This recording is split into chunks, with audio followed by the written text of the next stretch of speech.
दोस्तों, कैसे हैं आप। और आज हम यहाँ पर चर्चा करेंगे। देखिएगा, एक हिसार शहर की अगर मैं बात करूँ तो यहाँ पर जो प्रॉपर्टी के बायर है वो दो पार्ट्स में डिवाइड होते हैं। एक होता है कि अप्रूव, जो हरियाणा सरकार द्वारा मान्यता मिली हुई कॉलोनीज होती हैं, सेक्टर्स होते हैं, अप्रूव लोकेशन होती है। एक पार्ट होता है वो, और एक सेम उससे कहीं ज्यादा अधिक बड़ा क्षेत्रफल आ जाता है जो कि अनअप्रूव्ड एरिया जिसको कह लीजिए, या फिर कुछ इस तरीके का एरिया जो सरकार की बगैर, जो योजना का डिपार्टमेंट है, डीटीपी डिपार्टमेंट है, उसकी अनअप्रूव, उसकी बिना अप्रूवल के एक अलग ही एरिया लोकेलिटी सेटअप हो जाती है, तो वो अनअप्रूव्ड एरिया उसको कह लीजिए। तो ये दो पार्ट्स में हिसार का डिवाइड हुआ हुआ।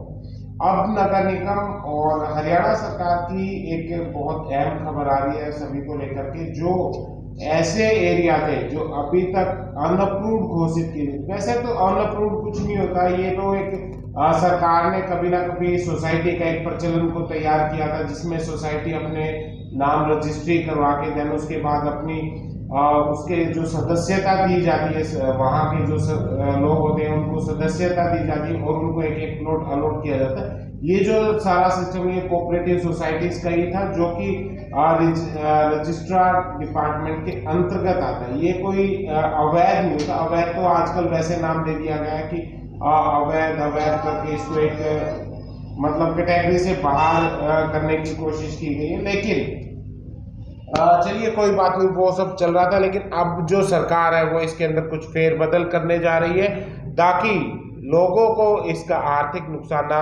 उठाना पड़े। मैं हमेशा से बोलता हूं कि भारत सरकार, हरियाणा सरकार, कोई भी सरकार, उनकी एक जिम्मेवारी होती है अपने जो नागरिक है उनको मूलभूत सुविधाएं देने का, जैसे रोटी, कपड़ा, मकान, है ना, उसके बाद में हेल्थ फैसिलिटी, एजुकेशन, ये सारी चीजें देने की काम होता है सरकार का, क्योंकि हम लोग सभी उसका टैक्स भरते हैं। लेकिन सरकार कहीं ना कहीं उस कार्य को करने में अपनी जो पूर्ण कार्य करने में असफल रहती है, तो उसका एक तरीका निकाल देती है साइड में कि जैसे हॉस्पिटल, मेडिकल, स्वास्थ्य चिकित्सा सरकार के पास नहीं होती कि वो सबको दे पाए, तो उसका एक समाधान ये निकाल दिया कि प्राइवेट हॉस्पिटल्स को दे दिया काम कि आप लोग आधे से ज़्यादा देश को तो वो संभालते हैं ना।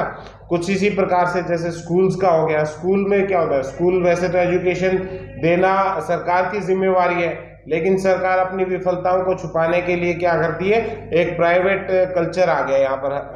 ऑल ओवर इंडिया की मैं बात करूँ तो यहाँ पर प्राइवेट कल्चर आ गया, प्राइवेट स्कूल्स का, और वो कहीं ना कहीं सरकार की जो असफलताओं को छुपाने का कार्य करते हैं। चलिए ये सब चलता रहता है। कुछ इसी प्रकार से जैसे मान लीजिए मकानों का है, हरियाणा शहरी विकास प्राधिकरण एक डिपार्टमेंट, हाउसिंग बोर्ड एक डिपार्टमेंट बनाया गया था, जिसका कार्य था, हाउसिंग बोर्ड का था कि जो ईडब्ल्यूएस के लोग थे उनको रिहाइश मुहैया करवाने की, और उसके बाद में एचएसवीपी का था कि एक प्रॉपर प्लान लेआउट करके और लोगों को रिहाइश, उनको आशियाना मुहैया करवाया जाए।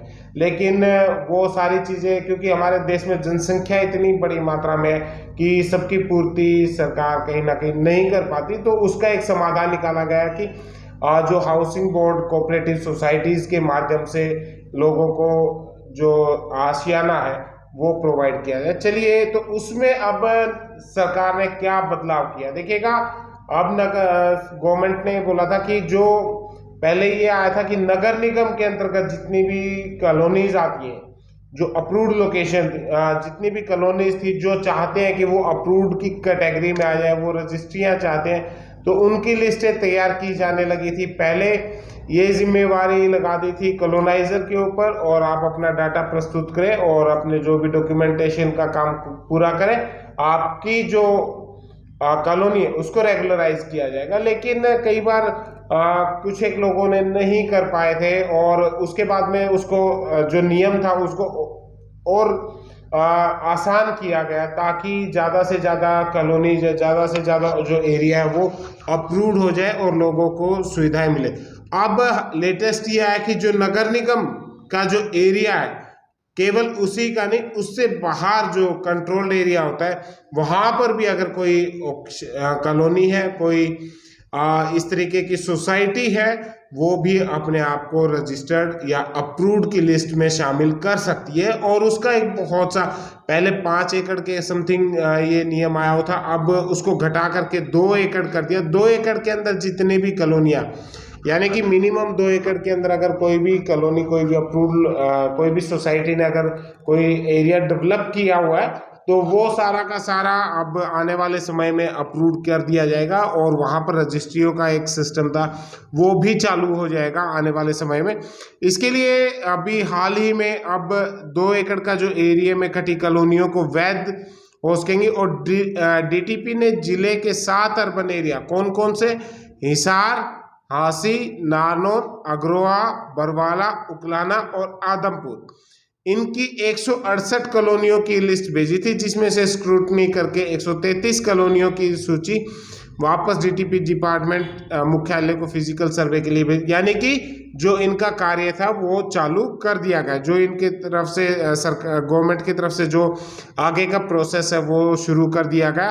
अब इसमें डीसी की अध्यक्षता 14 जुलाई 2023 तक डीसी की अध्यक्षता वाली जो डिस्ट्रिक्ट लेवल कमेटी बनाई गई है उसके सामने ये आवेदन प्रस्तुत करने होंगे। अब इसमें क्या क्या कंडीशन दी हुई है, यहाँ पर जो डेवलप्ड एरिया होगा उसका जो मैप है वो प्रॉपर भेजा जाएगा, उसमें कितना स्ट्रक्चर है, कितना कम्युनिटी एरिया छोड़ा हुआ, कितना बिल्टअप एरिया, कितना वहाँ पर जो कॉमर्शियल है उसकी लोकेशन छोड़ी हुई, ये सारी जानकारी वहाँ पर पहुँचाई जाएगी और उसी के तहत उनको आगे अप्रूवल मिलने की संभावना रहेगी। अब यहाँ पर क्या है कि वैध कॉलोनी, जो कॉलोनी 2 एकड़ के अंदर है अभी, और वो अगर अप्रूवल चाहती है तो उनके लिए ज़रूरी नहीं है, पहले था कि कॉलोनाइजर अपने डॉक्यूमेंट्स पूरे जमा करवाए डिपार्टमेंट में, लेकिन अब सरकार ने इतनी छूट दे दी कि अगर वहाँ की जो RWA, रेजिडेंशियल वेलफेयर एसोसिएशन, अगर वो है, अगर वो चाहती है तो वो अपने डॉक्यूमेंट, अपनी कॉलोनी को अप्रूवल के लिए आवेदन कर सकती है। अगर वो RWA भी नहीं, अब जैसे बहुत सारी ऐसी लोकेशन है जहाँ पर RWA नहीं बनी हुई है, वहाँ पर वहाँ के जो 5 सदस्यता की एक टीम बना करके वहाँ जिन्होंने प्लॉट लिए हुए वो 5 सदस्य इकट्ठा होके और अपना इसके लिए आवेदन कर सकते हैं। अब इसके लिए हिसार शहर में नगर निगम लिमिट के अंदर की 58 कॉलोनियों का फिजिकल सर्वे अब तक हो चुका है, तो आने वाले टाइम में लगभग और भी बढ़ने की उम्मीद रहेगी और ये जितनी भी कॉलोनियां हैं वो समय के अंतराल पर अप्रूव होती हुई दिखाई देंगी, जिससे अब तक जो लोग चाह रहे थे, जो लोग घबरा रहे थे कि कॉलोनियों के अंदर ना लें या वहाँ पर समस्याएं बनी, देखिएगा जो रेजिडेंशियल एरिया बना हुआ है ना, वहाँ पर सरकार जब इसको अप्रूव कर देगी तो उसके बाद में आप ये मान के चलिएगा कि वहाँ पर रजिस्ट्रियाँ भी शुरू हो जाएंगी और उसके बाद जो बैंक लोन की फैसिलिटी वो भी शुरू हो जाएगी। समय जरूर लगता है इन चीज़ों में, ये कोई ऐसा तो नहीं है कि हथेली में सरसों हरी हो जाएगी, उस चीज़ में टाइम ज़रूर लगेगा, लेकिन वक्त के अनुसार ये सारी चीज़ें हो जाएंगी जिससे लोगों को बहुत हद तक सुविधाएं मिलेंगी। और इसमें आपको घबराने की ज़रूरत नहीं है, जिसके पास में प्लॉट है आप आराम से अपना प्लॉट को रखिए, जैसे ही वो अप्रूव होती है उसके बाद में जो भी नियम बताए जाएंगे सरकार द्वारा उसके अनुसार आप अकॉर्डिंग अपना मकान बनाइए, रहिए, वहाँ पर आपको कोई दिक्कत नहीं आने वाली।